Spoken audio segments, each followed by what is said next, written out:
Aujourd'hui, on vous emmène découvrir Fairbanks, deuxième plus grande ville d'Alaska, aux portes du cercle arctique, bénéficiant de 4 heures de jour en hiver et 22 heures en été.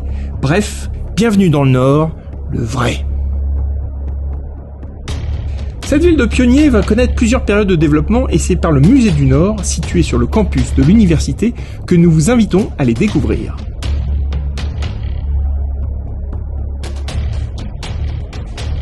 Donc au départ, le peuple athabascan occupait tranquillement la région depuis des milliers d'années, lorsqu'en août 1901, un bateau à vapeur fait naufrage sur les bords de la rivière Tanana. À son bord, Elbridge Truman Barnett, forcé de débarquer avec plusieurs tonnes d'équipements destinés aux chercheurs d'or installés plus au nord. C'est cet accident qui sera l'acte fondateur du premier comptoir commercial sur les bords de cette rivière, comptoir qui deviendra Fairbanks, camp de base des chercheurs d'or de la région et qui fera la fortune et la réputation de Barnett.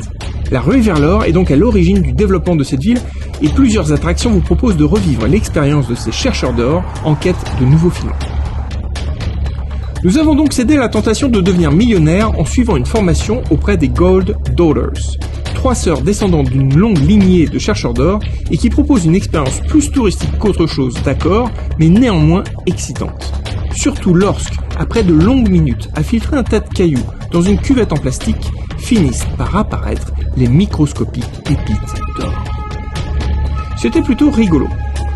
Mais une fois la fièvre de l'or retombée, la popularité de Fairbanks sombre, mais rebondira rapidement grâce à l'implantation d'une importante base militaire en 1939.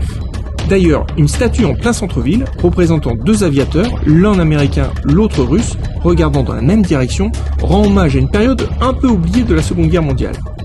En 1941, l'Amérique n'est pas encore en guerre, et Roosevelt signe alors le Land-Lease Act, acte autorisant les États-Unis à fournir du matériel de guerre aux Alliés pour combattre l'Allemagne nazie. Et c'est ainsi que des milliers d'avions fabriqués sur le sol US étaient acheminés à Fairbanks par les pilotes américains, souvent des femmes d'ailleurs, et livrés aux Russes qui assuraient le reste du voyage vers les lignes de front en Europe. Mais au-delà de la présence militaire, un événement va considérablement enrichir et métamorphoser Fairbanks. En 1968, tout au nord de l'Alaska, dans la baie de Prudhoe, est découvert un immense gisement de pétrole. S'en suivra la construction d'un incroyable pipeline reliant Prudhoe Bay à Valdez tout au sud de l'Alaska, 800 miles défiant les montagnes, les températures arctiques, les tremblements de terre, le permafrost, bref, cette prouesse technique a fait la fierté de toute la région mais aussi la richesse de l'Alaska et en particulier celle de Fairbanks. Néanmoins, après 50 ans d'exploitation, les réserves de pétrole se tarissent, obligeant à Fairbanks à se réinventer et pourquoi pas grâce au tourisme. Parce que depuis le Pioneer Park, situé en centre-ville, dans lequel l'histoire de Fairbanks est racontée à travers différents musées, navires d'époque, ou encore maisons historiques, jusqu'aux sources d'eau chaude des Chena Hot Springs, à 1 heure de route histoire de prendre un bon bain chaud après une grosse journée de marche, en passant par le Creamers Field, refuge pour la migration de milliers de grues sauvages situé en plein centre-ville,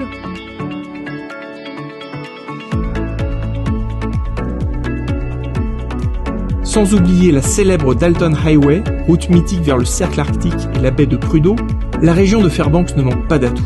Et s'il y en a un qui l'a bien compris, c'est le Père Noël, qui s'est installé il y a bien longtemps dans la ville de North Pole. Nous arrivons à la fermeture de cet incroyable centre postal et nous n'apercevrons que furtivement le patron traversant sa boutique souvenir, comme vous le voyez sacrément bien achalandé. Et preuve, s'il en fallait, que c'est vraiment la maison de Père Noël, nous apercevrons aussi son élevage de rennes, sans qui aucun cadeau n'arriverait à destination. Nous quittons donc Fairbanks en se faisant la promesse de revenir car nous avons manqué un spectacle naturel incroyable, les Northern Lights, ou aurore boréale en français, qui nécessite une nuit noire et un ciel sans nuages, 2 conditions plutôt hivernales qu'estivales. Voilà pour Fairbanks, il est maintenant temps de reprendre notre route et redescendre vers le sud. Alors au menu du prochain épisode, le parc national Wrangell-Saint-Elias, des randos sur des glaciers, une ferme d'élevage d'un animal préhistorique, mais aussi la découverte d'une ville engloutie par le tremblement de terre de 1964 et théâtre de l'une des plus grosses catastrophes écologiques de tous les temps. Donc si vous ne vous abonnez pas à cette chaîne, moi je comprends plus rien. Alors à très vite les amis!